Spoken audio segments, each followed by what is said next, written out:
Hi, my name is Tan May. This is All Access, episode 2, aka just my podcast where I'm sharing my learning about blockchain, Web3, metaverse, all that kind of genre of new technology that right now I have no really fundamental understanding of. And if you're a potential user here, you might have an understanding or you might not. I'm just here to log around my journey and showcase my learnings. So last time, we talked about the fundamentals of software engineering, functional, non-functional, implementation, application. That we talked about the disadvantages and advantages of a central system versus a distributed system. I highly recommend that episode. It's just me waffling about my notes, but a bit of a recap. And now we got a board this time too. A central system is essentially one giant node, and they're all governed. Oh God, why did I do so many? They have one central governing body system, right? Now, a distributed network has individual things where they're all interconnected, creating like this little spider web, right? So, whatever. So they're all interconnected versus something that is governed by one body. And then we got introduced to a concept where you can mix them both. And of course, we also talked about the advantages and disadvantages. Highly recommend that episode. But yeah, that is something you can watch on your own time or do your own prior research. That's not what we're going to be covering today. So the part I basically got up to after that point of that book was essentially how peer-to-peer systems, according to the title, may change the world. So what is a peer-to-peer system? Is essentially a fully distributed system with no central governing body. You know, the one where everyone's interconnected? Yeah, that is the ideal scenario we'd like to get to because there is no middleman. Like I said here, peer-to-peer system equals no middleman. Now, how is this related to everyday life? Think about it this way, right? Back in the day, music record labels. An artist, we'll call her Stacy, because Stacy's mom's got it going on. We'll call it Stacy's mom, actually. Kind of cute. Stacy's mom created a track, right? And she wanted to distribute it. But she can't, because in this day and age, there is no sense of really the internet being as developed. There's no sense of, besides passing out your mixtape on the street, that's really the only market you could do from a end user standpoint. So Stacy's mom goes to a record label, right? Record label. And what they would do is now distribute it and do all the marketing. So it would reach out to me, you, your dog, I don't know. Your dog listens to music. I don't even have a dog. I don't know what I'm talking about. So that's kind of what it looks like from an old central standpoint, where essentially it's a central governing body who is able to have a distribution network and takes a transaction fee. Because of course, they're not going to do this for free. And that's where the money's made in this kind of record label day and age. Now, new introductions like Spotify, Apple Music, any streaming platform kind of kill this. And now almost replace the record labels itself with it still is existent, but much less because there's a huge cut of revenue. Now there's Spotify, Apple Music, AM, right? Spotify, Apple Music, Pandora, whatever it may be, right? And now they're able to distribute and create their own network of their own sort. So you can talk to your friends, or you can see what your friends are listening to. You can upload your own music, upload your own podcast. Essentially fueling what is going to be more prevalent in this day and age, what we'll get into, the peer-to-peer system, is the creator economy. And you see many big influencers like Logan Paul, KSI, not even just like, that kind of metric, but any sort of influencer on YouTube, Instagram, TikTok, the level of influence that they have,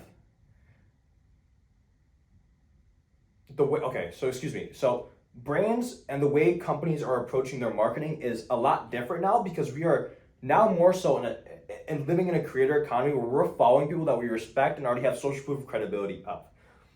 So now we're going to see, Spotify and Apple Music, there's going to be a point where Stacy's mom drops a track, right? Got it going on. Stacy's mom is now going to be directly able to sell to us. Now, it gets difficult in terms of explaining this in a nuanced sort of sense because I'm still learning the concept myself, but it will be under like the concept of NFTs, right? Where essentially through each transaction of sharing music, they get a percentage. Now, it's great for creators, right? Because a lot of the times, the Spotify and those record labels, they're the middleman who takes a transaction fee, and it cuts down the actual profit margins of Stacy's mom. Now, Stacy's mom, not only does it have it going on, also is buttload rich. That's the idea of what the peer-to-peer system really is trying to get to, is fuel the individual and empower the individual to create. Basically, capitalism at its core. Now, let's go on towards more so the notes, and we'll maybe dive back into the example as a point of reference. You know, the benefit of a peer-to-peer system, right, is the fact that it's simple. Oh, this is shit writing. Simple, takes less time, less cost. Now, because at the end of the day, right, what is money? Money today is not the dollar bill that we have. I can't show you the money, I'm broke. Is not the dollar bills that we're always given on. Now we got Cash App, now we got Venmo, now we got Zelle, now we got Apple Pay. Now we have these digital transaction,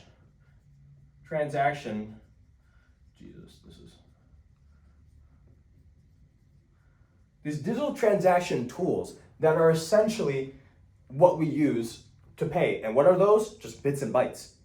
They're just things on a screen. They're not tangible anymore.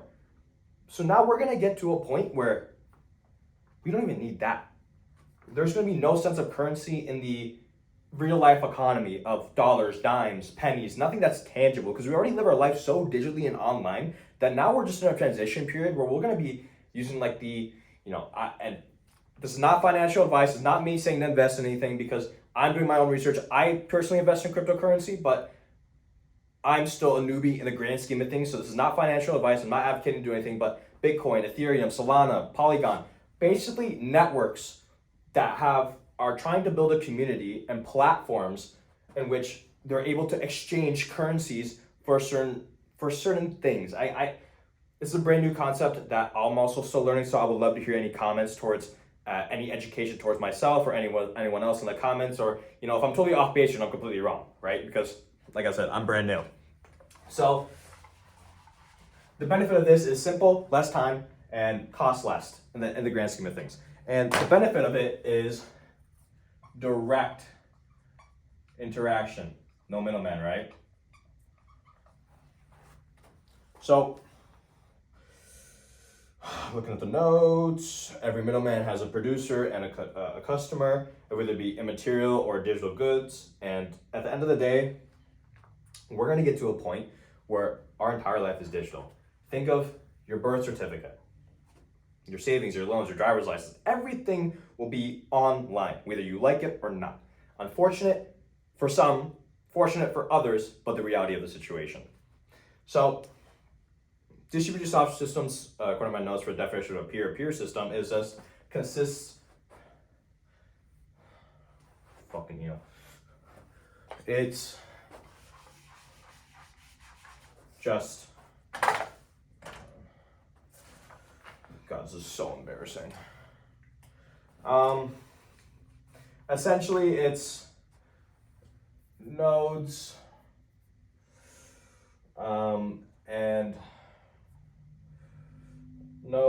and distributed software systems. You feel free to skip to when I finish writing this, because I'm a very slow writer. It essentially makes resources available to each other. Oh no, this is running out of ink. Okay. What am I doing, bro? Okay, we're just gonna drop this. Make resources available to each other. So, in this current day and age, we are still using architecture which has some sort of element of centralization, right? We mentioned Spotify, which it's a bit of a mix, right? There's a centralized and governing body of Spotify, but there's a distributed system in the aspect of creators being able to post their own sort of thing or listen to what they're doing, or they're essentially creating a community. And that's the main topic that I kind of grasped under the reading, is that this essentially is just a community tool. Because what are we at the end of the day, right? whether we're a citizen of the United States, a citizen of the world, we are just a community. It just depends on how you define the demographic of these communities. So now, what the benefit of blockchain has, I'm just gonna erase this. The benefit of blockchain is that it can create integrity for these kind of peer-to-peer systems. Now, what does integrity mean, right? I've also highlighted trust here too. Integrity. It's a non-functional aspect, non-functional. So it's not something that you realistically see or you realistically use. It's something that's internalized. It's the aspect of a system that is safe, complete, correct, etc. You get the point. It's essentially just, it's doing what it's supposed to, your shit ain't fucked up. That's the base of the gist of it. And a lot of the systems that we use today that would be very crucial if integrity fell down. Imagine your Chase app, right? All your money, all your moolah is gone because the app is not working, the bank is not working, the integrity of the system is gone. What is supposed to be safe, complete, and correct is not there. It loses integrity. Now, what is trust, right? Trust is non-tangible because it's an emotion. It's the firm belief in humans that there's reliability. Why did I write through this? There's truth. Or it's the ability.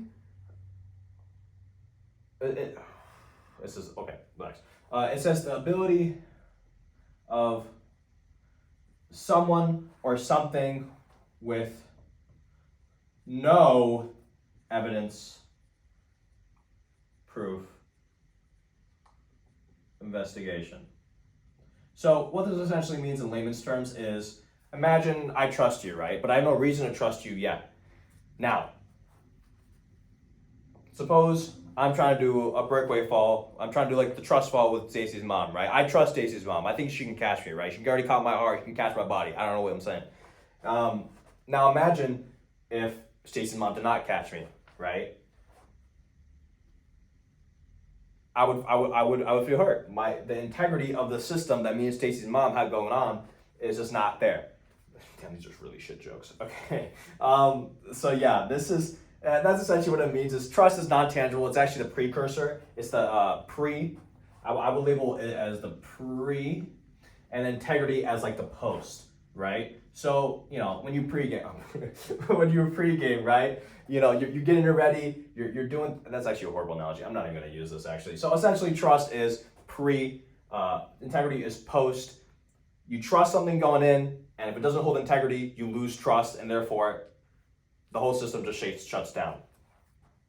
Now, people only join and contribute to a system if it's something they trust, and the interactions reinforce that. Like I said, with that example, Stacey's mom didn't catch me. I don't trust the system of me and Stacey's mom.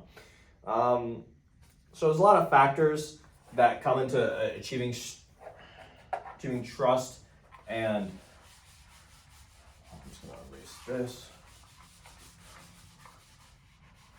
There's a lot of factors that come into play here, right? So when it comes to how to achieve trust and integrity, there's many factors, right? Let's look at the factors.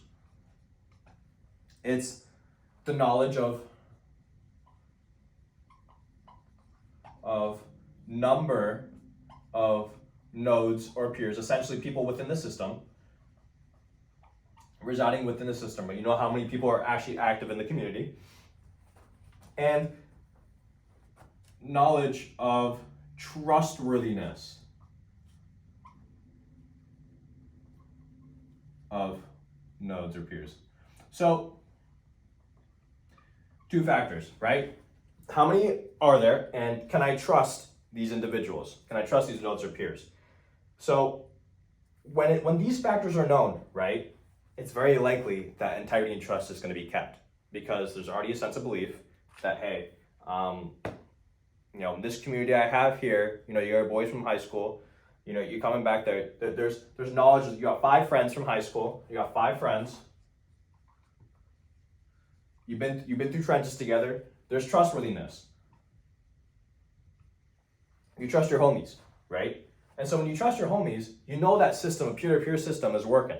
Now, suppose, let's just say your friend's a rat, snake, does some foo-foo ass shit, right? You don't trust him no more. There you go. That's one less friend, which then breaks down the friend group, which then no friends.